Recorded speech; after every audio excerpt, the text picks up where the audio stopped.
ಗಾಢ ಮೋಡದೊಡಲಿನ ಮುತ್ತಿನ ಹನಿಗಳು ಧರೆಯ ಸೇರಿ ಹಸಿರಾಗಿಸುವ ಸಮಯ.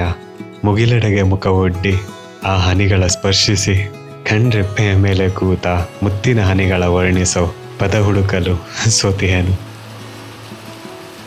ಮಳೆನ ಪ್ರಿಡಿಕ್ಟ್ ಮಾಡೋಕ್ಕಾಗಲ್ಲ. ಇಲ್ಲಿ ಸ್ವಲ್ಪ ಹೊತ್ತು ಮುಂಚೆ ಬಿಸಿಲಿತ್ತು, ಇವಾಗ ಸರಿಯಾಗಿ ಮಳೆ ಬರ್ತಾ ಇದೆ. ಪಾಲೋಲೆಮಿಂದ ಒಂದು 5-6 ಕಿಲೋಮೀಟರ್ ಮುಂದೆ ಬಂದ್ರೆ ಒಂದು ಜಂಕ್ಷನ್ ಸಿಗುತ್ತೆ. ಇದೇ ಜಂಕ್ಷನ್ 35 ಕಿಲೋಮೀಟರ್ ಈ ಕಡೆ ಹೋದ್ರೆ ನೇತ್ರಾವಳಿ ವೈಲ್ಡ್ ಲೈಫ್ ಸೆಂಚುರಿ ಸಿಗುತ್ತೆ. ಈ ಕಡೆ 2 ಕಿಲೋಮೀಟರ್ ಮುಂದೆ ಹೋದ್ರೆ ಕೋಟಿಗಾಂವ್ ವೈಲ್ಡ್ ಲೈಫ್ ಸೆಂಚುರಿ ಸಿಗುತ್ತೆ. ಮೊನ್ನೆ ಬಂದಾಗ ಲೇಟ್ ಆಗಿಬಿಟ್ಟಿತ್ತು, ಹಾಗಾಗಿ ಮೈನಾಪಿಗೆ ಹೋಗೋಕ್ಕಾಗಿಲ್ಲ. ಅಲ್ಲೇ ಪಕ್ಕದಲ್ಲಿರೋ ಸಾವ್ರಿಗೆ ಹೋಗಿದ್ದೆ. ನೀವು ನೇತ್ರಾವಳಿಗಾದ್ರೂ ಹೋಗಿ ಕೋಟಿಗಾಂವ್ಗಾದ್ರೂ ಹೋಗಿ, ಎರಡೂ ಕಡೆ ನಿಮಗೆ ಇಷ್ಟು ಸುಂದರವಾಗಿರೋ ದಾರಿ ಸಿಗುತ್ತೆ. ತುಂಬಾ ವೆಹಿಕಲ್ಗಳು ಕಮ್ಮಿ ಓಡಾಡ್ತಾ ಇರತ್ತೆ ಇಲ್ಲಿ.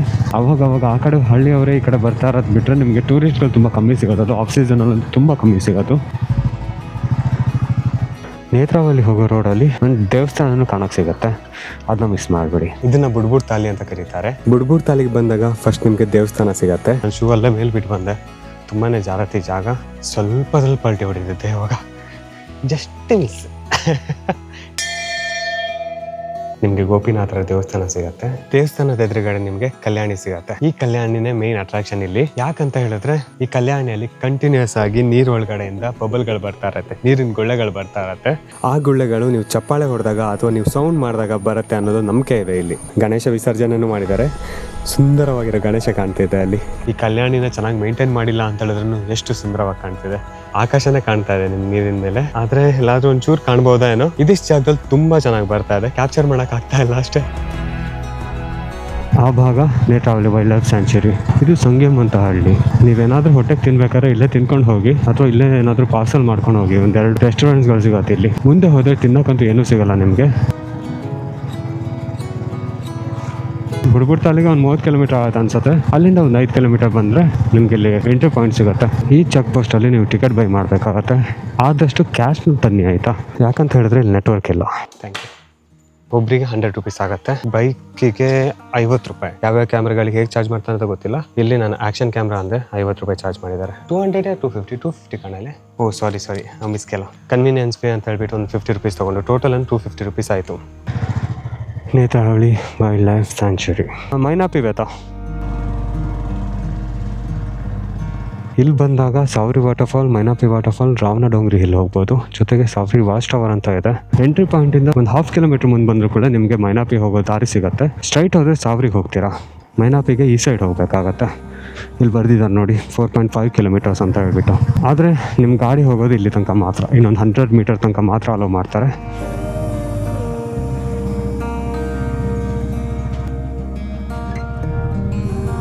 ಇಲ್ಲಿ ಗಾಡಿ ಪಾರ್ಕ್ ಮಾಡಬೇಕಾಗತ್ತೆ. Thank you. ಗಂಟೆ ಇವಾಗ 11-12 ಆಯಿತು. ನಾನೇ ಫಸ್ಟ್ ಹೋಗ್ತಾ ಇರೋದು ಇಲ್ಲಿಗೆ ಇವತ್ತು. ಇಷ್ಟೊತ್ತಾದ್ರೂ ಯಾರೂ ಹೋಗಿಲ್ಲ ಅಂತ. ಟ್ರೆಕ್ಕಿಂಗ್ ಇಲ್ಲಿಂದ ಶುರು ಆಗುತ್ತೆ. ನಂದು 4.25 ಕಿಲೋಮೀಟರು, ಟೋಟಲ್ ಆಗಿ 9 ಕಿಲೋಮೀಟರ್ ಟ್ರೆಕ್ ಇದು. ಇಲ್ಲಿ ಮುಂದೆ ಜರಿ ಇದೆ. ಈ ಜರಿ ತುಂಬ ಇಷ್ಟ ಆಗುತ್ತೆ. ಅಲ್ಲೆಷ್ಟು ಚೆಂದ ಕಾಣ್ತಿದೆ ಗೊತ್ತಾ ಆ ಕಡೆ. ಓ, ಕತ್ಲೆ ಕಾಡು, ಸಂಧಿಯಲ್ಲಿ ಸೂರ್ಯನ ಕಿರಣಗಳು, ಚಂದ ಜರಿ, ತುಂಬ ರಿಲ್ಯಾಕ್ಸಿಂಗ್ ಆಗಿದೆ. ಮಾತಾಡೋಕ್ಕೂ ಮನಸ್ಸಾಗಲ್ಲ ಇಲ್ಲಿ.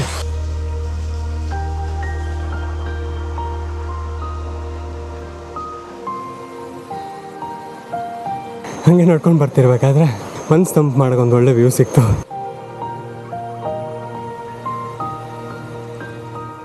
ನೀವೇನಾದರೂ ನನ್ನ ವೀಡಿಯೋ ನೋಡಿ ಟ್ರಾವೆಲ್ ಮಾಡ್ತಿದ್ರೆ ಅಥವಾ ಸೆನ್ಸಿಬಲ್ ಆಗಿದ್ರೆ ಒಂದು ಕ್ಯಾನ್ನ ಕ್ಯಾರಿ ಮಾಡಿ. ಇದರಿಂದ ತುಂಬ ಪ್ಲಾಸ್ಟಿಕ್ ವೇಸ್ಟ್ನ ಅವಾಯ್ಡ್ ಮಾಡ್ಬೋದು. ಜೊತೆಗೆ ಆ್ಯಪಲ್ಲು ತಂದೆ. ಫ್ರೂಟ್ಸ್ ತರೋದು ಒಳ್ಳೆ ಡೈಜೆಷನ್ ಆಗುತ್ತೆ. ಟ್ರೆಕ್ ಮಾಡಬೇಕಾದ್ರೆ ಸುಸ್ತು ಬೇಗ ಆಗುತ್ತೆ, ಜಾಗಗಳು ಗಲೀಜಾಗಲ್ಲ. ಇವಾಗ ಆಲ್ಮೋಸ್ಟ್ ಮೈನಾಪಿ ನಿಯರ್ ಬಂದಾಯಿತು. ಇಲ್ಲಿಂದ ಇನ್ನೊಂದು 200 ಮೀಟರ್ ಕೆಳಗೋದ್ರೆ ಮೈನಾಪಿ ವಾಟರ್ಫಾಲ್ ಸಿಗುತ್ತೆ. ಸಮ್ಮರಲ್ಲೆಲ್ಲ ನೀರಲ್ಲಿ ಇಳಿಬಹುದು. ವಾಟರ್ ಫ್ಲೋ ಕಮ್ಮಿ ಇದನ್ನು ಅಲ್ಲಿ ನೀರಲ್ಲಿ ಆಟ ಆಡಕ್ಕೆ ಬಿಡ್ತಾರೆ. ದಾರಿ ಉದ್ದಕ್ಕೂ ತುಂಬಾನೇ ಕ್ಲೀನ್ ಆಗಿತ್ತು. ಅದ್ರ ಜೊತೆಗೆ ಇಲ್ಲಿ ನೋಡಿ ಟಾಯ್ಲೆಟ್ ಮತ್ತು ಚೇಂಜಿಂಗ್ ರೂಮ್ಗಳು ಅವೈಲೇಬಲ್ ಇದೆ. ತುಂಬ ನೀಟಾಗಿದೆ. ಮೈನಾಪಿ ಆರ್ಭಟ ಇಲ್ಲಿಗೆ ಕೇಳ್ತಾ ಇದೆ. ಮೊದಲನೇ ಸಲ ಬಂದಾಗ ವಾಟರ್ ಫ್ಲೋ ಅಷ್ಟೊಂದು ಇರಲಿಲ್ಲ, ಆದರೂ ಚೆನ್ನಾಗಿತ್ತು. ಸ್ವಿಮ್ ಮಾಡಿ ಎಲ್ಲ ಹೋಗಿದ್ದೆ. ಇಲ್ಲಿಂದ ವ್ಯೂ ನೋಡಿ ತುಂಬ ಚೆನ್ನಾಗಿದೆ. ಇಲ್ಲಿ ಒಂದು ಕಂಪ್ಲೀಟ್ ಗುಡ್ಡ ಇಳಿತಿದ್ದೀವಿ. ಇಳಿಬೇಕಾದ್ರೆ ಒಳ್ಳೆ ಮಜಾ ಬರ್ತಿದೆ. ಹತ್ಬೇಕಾದ್ರೆ ಉಸಿರು ಮೇಲೆ ಕೆಳಗಾಗಿರತ್ತೆ. ಇಲ್ಲಿ ನಂಗೆ ಇವಾಗ ಮಾಡಿದ ದಾರಿಗಿಂತ ಮುಂಚಿನ ದಾರಿ ತುಂಬ ಇಷ್ಟ ಆಗಿತ್ತು. ಬರೀ ಅಲ್ಲಲ್ಲಿ ಕೋಲ್ಗಳನ್ನ ಯೂಸ್ ಮಾಡ್ಕೊಂಡ್ಬಿಟ್ಟು ಮಾಡಿದ್ರು ಮೆಟ್ಲುಗಳನ್ನ. ಬಂದ್ವಿ ಮೈನಾಪಿಗೆ. ಹೇಗೆ ಗಬ್ಬರ್ಸಿದೆ ಗೊತ್ತಾ.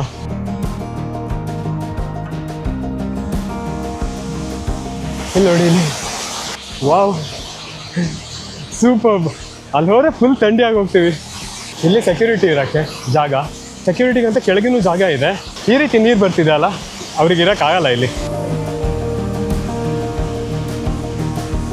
ವಾ, ಇಲ್ಲೊಂದು 5 ನಿಮಿಷದಿಂದ ಥಂಡಿ ಆಗ್ತೀವಿ. ಎಷ್ಟು ತಣ್ಣಗಿದೆ ಗೊತ್ತಾ. ವಾಟರ್ ಫಾಲ್ ಹತ್ರ ಹೋಗೋಕ್ಕಾಗಿಲ್ಲ ಅಂದ್ರೆ ಈ ಫೀಲ್ ಇದೆ ಅಲ್ಲ, ನಿಮ್ಗೆಲ್ಲೋದ್ರೂ ಸಿಗಲ್ಲ. ಎಷ್ಟು ಚಂದ ಆಗುತ್ತೆ ಗೊತ್ತಾ ಇಲ್ಲಿ ನಿಲ್ಲಕ್ಕೆ. ಇಲ್ಲಿಗೆ ಲಾಸ್ಟು, ಮುಂದೋಗೋ ಆಗಿಲ್ಲ. ನೀರು ಬಿದ್ದು ತುಂಬ ಜಾರ್ಕೆ ಇರುತ್ತೆ. ಮಳೆಗಾಲ ಅಲ್ಲ ಆದರೆ ನೀವು ಅಲ್ಲಿ ತನಕ ಹೋಗ್ಬೋದು.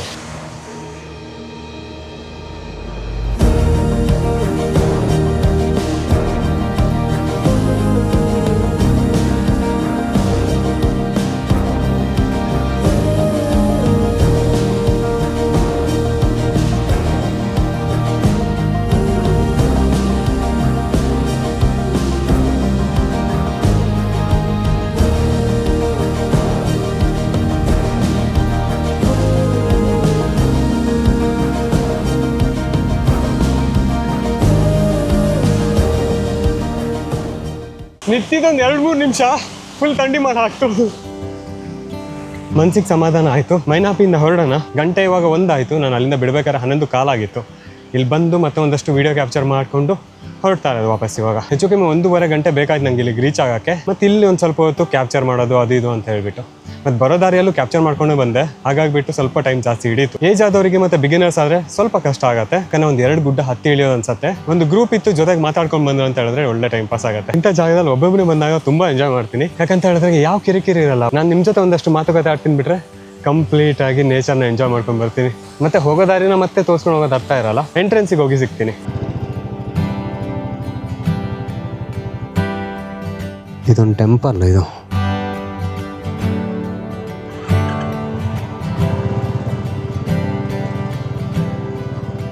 ಅಲ್ಲಿ ಕೆಳಗೆ ಬೋರ್ಡಲ್ಲಿ ರಾವಣ್ ಹಿಲ್ ಅಂತ ಏನೋ ಬರ್ತಿದ್ರಲ್ಲ, ಅದು ಆ ಹಿಲ್ ಅಂತ. ಟ್ರೆಕ್ ಮಾಡ್ಕೊಂಡು ಹೋಗ್ಬೇಕಂತೆ. ನಾನೆಲ್ಲ ಹತ್ರ ಇರ್ಬೋದು, 1-2 ಕಿಲೋಮೀಟರ್ ನಡೆಯೋಣ ಅಂದ್ಕೊಂಡೆ. ಆದರೆ ಕಾಲ್ ದಾರಿ ಅಂದರು. ಅದಕ್ಕೆ ಇವಾಗ ಟೈಮು ಇಲ್ಲ. ಹೆಚ್ಚು ಕಮ್ಮಿ ಇವಾಗ 3 ಗಂಟೆ ಆಯ್ತು ಅನ್ಸುತ್ತೆ.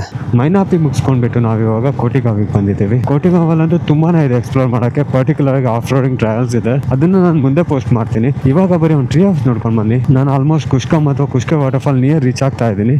ಅಲ್ಲಿಂದ ಟ್ರೆಕ್ಕಿಂಗ್ನ ಸ್ಟಾರ್ಟ್ ಮಾಡ್ಕೊಂಡ್ಬಿಡೋಣ. ದಾರಿ ಹೀಗಿದೆ. ಇಲ್ಲಿ ಖುಷಿ ಆಗೋದು ಈ ವಾಟರ್ ಕ್ರಾಸಿಂಗ್ ಎಲ್ಲ. ಒಂದು ಪೀಸ್ಫುಲ್ ಆಗಿರೋ ಎಕ್ಸ್ಪೀರಿಯನ್ಸ್ ಸಿಗುತ್ತೆ. ಸೈಲೆಂಟ್ ಆಗಿದ್ದಾಗ ನಿಮ್ಗೆ ಅರ್ಥ ಆಗುತ್ತೆ ಇಲ್ಲಿಗೆ ಯಾಕೆ ಬರಬೇಕು ಅಂತ ಹೇಳ್ಬಿಟ್ಟು.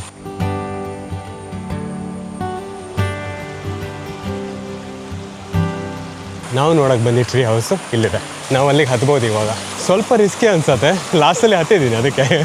ಅದು ಚೆಂದ ಇದೆ. ಮೇಲಿನ ವ್ಯೂ ಅಂತೂ ತುಂಬ ಚೆನ್ನಾಗಿದೆ. ಅದ್ರ ಪಕ್ಕದಲ್ಲಿ ಕೆರೆ ಇದೆ. ಬರೀ ಒಂದು 700 ಮೀಟರ್ ಟ್ರೆಕ್ ಮಾಡ್ಕೊಂಡು ಬಂದರೆ ಸಾಕು ಇಲ್ಲಿಗೆ ಬರೋಕ್ಕೆ. ಇವಾಗ ನಾವು ಇದನ್ನ ಹತ್ತುತ್ತಾ ಇದ್ದೀವಿ. ಈಸಿ ಆಗಲ್ಲ ಇದು ಹತ್ತೋದು, ಆಯಿತಾ. ತುಂಬ ಸ್ಟೀಪ್ ಅನ್ಸುತ್ತೆ. ಹೆಚ್ಚು ಕಮ್ಮಿ ಒಂದು 30 ಅಡಿ ಇದೆ. ಇಲ್ಲಿಂದ ಇನ್ನೂ 30 ಅಡಿ ಮೇಲಿದೆ. ಒಟ್ಟಾರೆ ಒಂದು 60 ಅಡಿ ಇರ್ಬೋದು. ಹಿಂಗೆ ಹತ್ತಬೇಕು ನಿಮಗೆ. ಆಲ್ಮೋಸ್ಟ್ ಹೀಗಿದೆ. 85 ಡಿಗ್ರಿ ಥರ ಇದೆ ಹತ್ತಕ್ಕೆ. ಇಲ್ಲಿ ನೋಡಿ ನಿಮ್ಗೆ ಕ್ಲೀನಾಗಿ ಅರ್ಥ ಆಗುತ್ತೆ. ಹೀಗೆ ಹತ್ಕೊಂಡು ಹೋಗ್ಬೇಕಾಯ್ತಾ. ಎಲ್ಲೂ ತೀರಾ ಸಪೋರ್ಟ್ ಇಲ್ಲ ನಿಮಗೆ. ತುಂಬ ಕೈಗೆ ಬಲ ಮಾಡ್ಕೊಂಡು ಹತ್ಕೊಂಡು ಹೋಗಬೇಕು. ರಿಸ್ಕಿ ಅನ್ಸಿದ್ರೂ ಮೇಲೆ ಹೋದ್ರ ಮೇಲೆ ಬರ್ತಾ ಅನ್ಸುತ್ತೆ. ಮೇಲೆ ಹತ್ತೋಣ. ಮತ್ತೆ ಬೇಸಿಗೆಲ್ಲ ಹೆಚ್ಚಾಗಿ ಇಲ್ಲಿ ಸೈಟ್ ಆಗ್ಬೋದು ಪ್ರಾಣಿಗಳು. ಯಾಕಂತ ಹೇಳಿದ್ರೆ ನೀರು ಕುಡಿಯೋಕ್ಕೆ ಬರ್ತಾವಲ್ಲ ಇಲ್ಲಿ. ಇದು ಮಾಡಿರೋದು ಅದೇ ರೀಸನಿಗೆ. ಇಲ್ಲಿ ನೋಡಿ ಇಷ್ಟು ಮೇಲಿದ್ದೀವಿ. ಬಂತು ಮೇಲೆ. ಇದಿಷ್ಟೇ ಇದೆ ಇನ್ನು. ಇದು ಎಕ್ಸಾಕ್ಟ್ 90 ಡಿಗ್ರಿ ಇದೆ, ಆಯಿತಾ. ನೋಡಿ ಇಲ್ಲಿ ಸ್ಟ್ರೈಟ್ ನಿಂತಿದ್ದೀನಿ ನಾನು.